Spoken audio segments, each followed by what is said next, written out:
Em um restaurante nos Jardins, bairro Nobre, aqui de São Paulo, o ministro do Supremo Tribunal Federal, Alexandre de Moraes, almoçou com o vice-governador do estado, Rodrigo Garcia, e o ex-presidente da Câmara dos Deputados, Rodrigo Maia.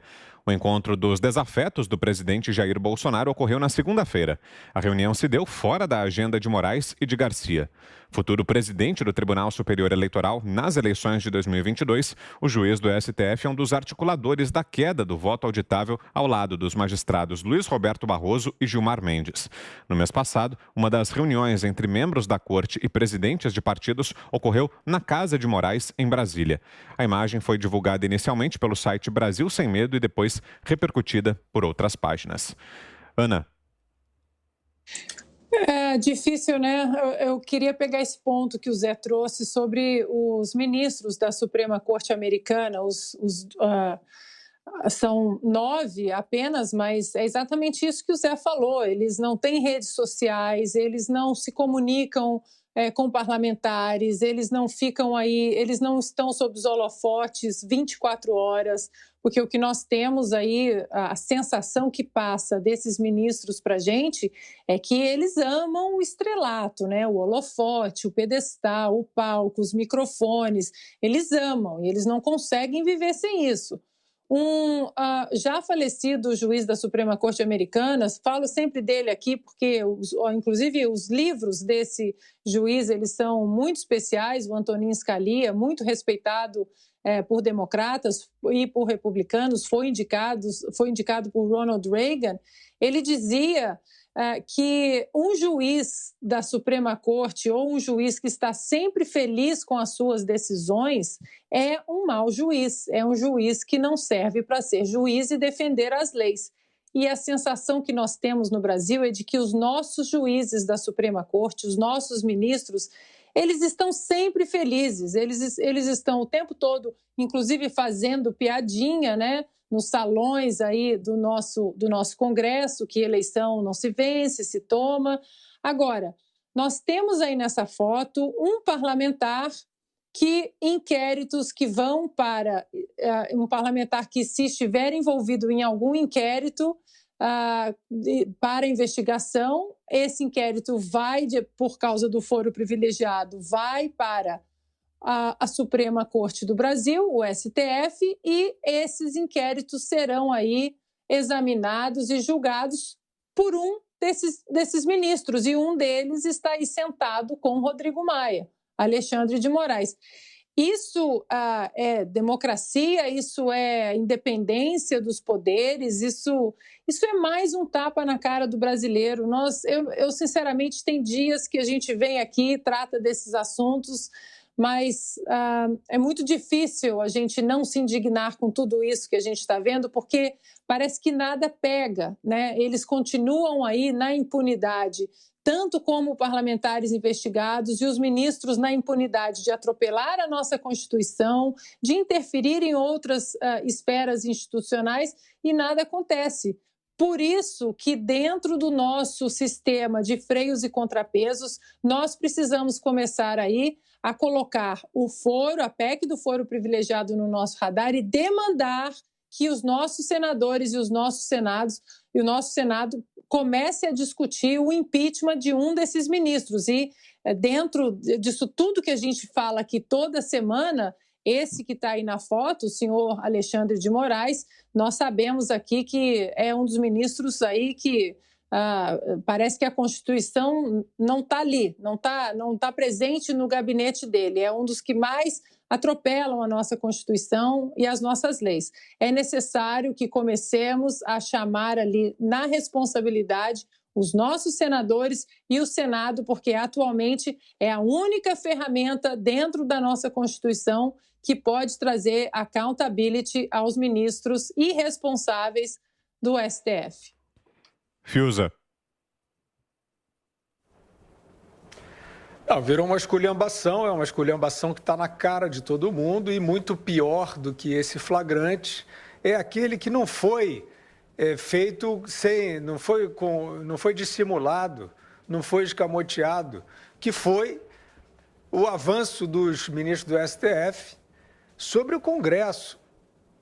Ah, foi um avanço republicano, eles foram lá explicar por que é melhor manter o sistema assim. Tá, e qual foi o argumento? Não se viu. Estamos aqui, ó, procurando ainda. Qual foi o argumento? Que fez todo mundo mudar de posição? Qual foi o argumento matador dos ministros do Barroso, do presidente do TSE e do Gilmar e do Alexandre, né? Que mudou o vento 180 graus para alterar um sentimento que até então estava consolidado, foi aprovado na CCJ. O povo na rua, eles não veem o povo. No restaurantezinho, no corredorzinho, não dá para ver povo. É uma tranquilidade. Vamos ver se vai haver em algum momento aí a confluência, né, do país, né, o país que paga esses personagens e eles próprios. Mas então não vimos esses argumentos, né, realmente esta verdade que se abateu através dos arautos do Supremo sobre o Congresso Nacional. Não vimos. Então, foi lobby, mas o lobby se faz com troca, ou com pressão, ou com chantagem, quando o lobby não é legítimo. Não sabemos. Agora, ali está Rodrigo Maia, né, com Alexandre de Moraes. Pois bem, Alexandre de Moraes foi um dos arautos, né, da verdade suprema que se abateu e fez um transplante de consciência no Congresso Nacional, e Rodrigo Maia foi um dos operadores do transplante. Ele estava na linha de frente da comissão que deu uma pirueta e virou de posição. Ele estava como militante, sendo ele aquele que já apareceu no vídeo que todo mundo já viu, elogiando o voto auditável impresso, elogiando o próprio Bolsonaro. Não era esse mesmo Rodrigo Maia que está no restaurante ali, junto com o Alexandre, que foi o cavaleiro da mudança de posição da comissão? O que pode haver de republicano nisso? Eu não consigo enxergar. Agora, uma coisa eu não tenho dúvida alguma: quem não tem voto, com toda certeza se interessa muito por uma eleição inauditável, né? Quem não tem voto. E a gente tem sempre que lembrar, Vitor, que esta eleição, nós vimos aí a posição do Aécio Neves, né? Se absteve porque é a favor, mas aí o Bolsonaro, vejam só, se absteve porque é a favor, mas o Bolsonaro atrapalhou a discussão e aí ele se absteve, que foi o mesmo que disse o Ganini, do Partido Novo, que mudou o voto, mas ele disse, não, quem está atrapalhando é o Bolsonaro. Quer dizer, não interessa a matéria, né? A matéria em votação, o mérito dela, a segurança do sistema eleitoral, não interessa a esses parlamentares. Interessa o que o Bolsonaro está falando, porque o nome do jogo é ser contra o Bolsonaro, ser anti-Bolsonaro. Não é isso? Não é esse o grande ativo? Não é isso que lhes dá as credenciais, as manchetes, a imunidade, né, perante essa falsa opinião pública? Então, esse é o ambiente em que nós estamos.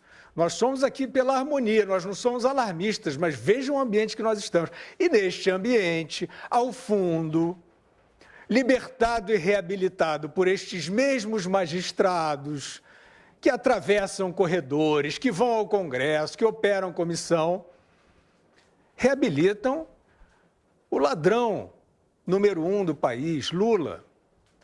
Então o Aécio está esperando, deixa só passar uma eleição sem auditar, essa que o Lula está concorrendo, essa que o ladrão está concorrendo, reabilitado pelo STF, o Aécio quer que deixe passar, tudo bem, depois de 22 a gente vê isso.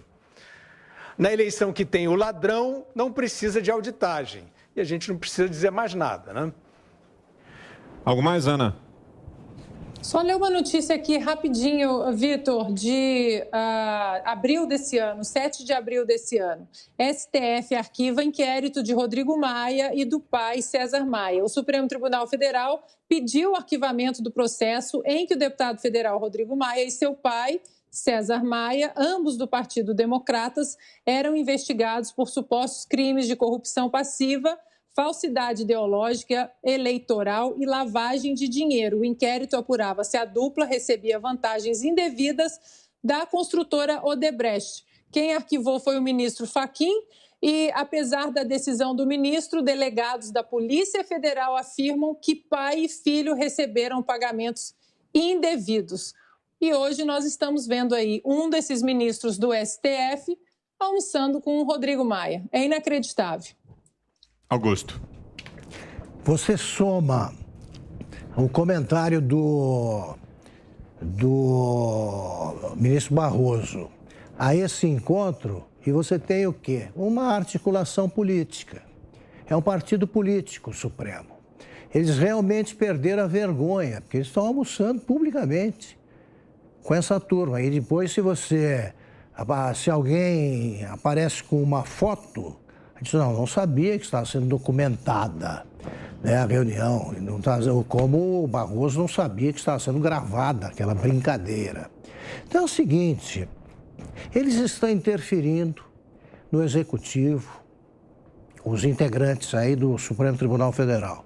Eles estão algemando o Congresso, e o Congresso está amedrontado, está de joelhos. Eles fazem campanha contra o chefe do Poder Executivo. O que é que esses caras estão achando? Tá? Só não vai chamar de cara, não tem nada de Vossa Excelência, né? Sua Eminência. Não tem nada disso, eminente ministro. São homens comuns e mulheres comuns.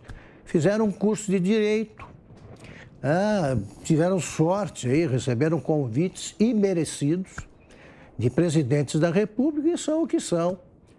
Hoje, agora, o Congresso não vai reagir a isso. O Congresso perdeu definitivamente a vergonha. Não há ninguém no Congresso capaz de encarar com altivez esse tipo de avanço sobre atribuições dos outros poderes. Almoço... Então, por que não faz um congresso partidário? Por que eles não fazem uma coligação? Tá? Os covardes do Legislativo mais os doutores do Judiciário. É uma coisa assintosa. Antes eles se reuniam na casa de alguém, agora eles perderam definitivamente o pudor. E depois reclamam, né, que o povo está ofendendo. Falaram alguma coisa do Supremo, como diz o presidente Luiz Fux, ofendeu um ministro, ofendeu todos. Pois bem, eu repito, não tenho o menor respeito pelo Supremo Tribunal Federal. Zé.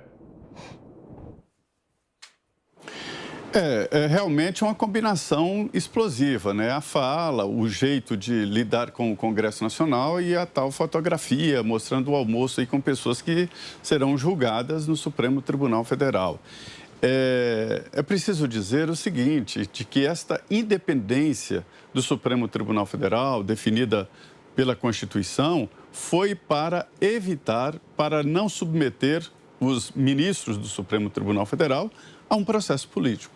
Então, se eles não tivessem a independência, irredutibilidade salarial e não podem ser demitidos, se eles ficassem dependendo do Congresso Nacional, eles precisariam fazer um trabalho político, como estão fazendo agora dois indicados do presidente, o Procurador-Geral da República e o André Mendonça, indicado ao Supremo, né? Depois da posse, depois de estar no Supremo Tribunal Federal, eles não precisam fazer política, a Constituição determina, não é à toa. Eu vou insistir a exaustão, a estabilidade do servidor público, né? A estabilidade do ministro do Supremo e as prerrogativas que vão bem além da estabilidade não são direitos herdados, direitos adquiridos dos ministros. Isto é garantia da sociedade para que eles sejam imparciais e não sejam dependentes de senadores e deputados. Mas se são assim, eles não podem parecer dependentes ou ligados a deputados, senadores ou grupos empresariais que têm interesse no Supremo Tribunal Federal. É por isso que eu falo sempre aqui, eu gosto de parafrasear o Djavan, né? uma letra muito bonita, só que eu troco, né? Quando ele diz o amor, eu coloco.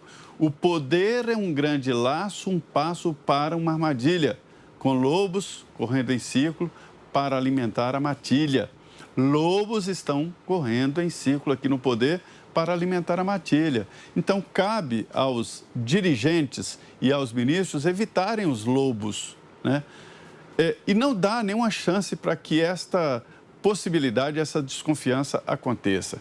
E não é bem assim, acontece. Então, essa estabilidade está sendo desviada. Não precisava de estabilidade se eles militam politicamente. Todo mundo sabe, todo mundo sempre soube que os tribunais superiores são tribunais políticos por excelência. É assim, é por isso que eles existem. Só que de uns tempos para cá, a coisa ficou explícita demais. E isso é que está provocando reação da sociedade. Não é só do presidente Bolsonaro, não.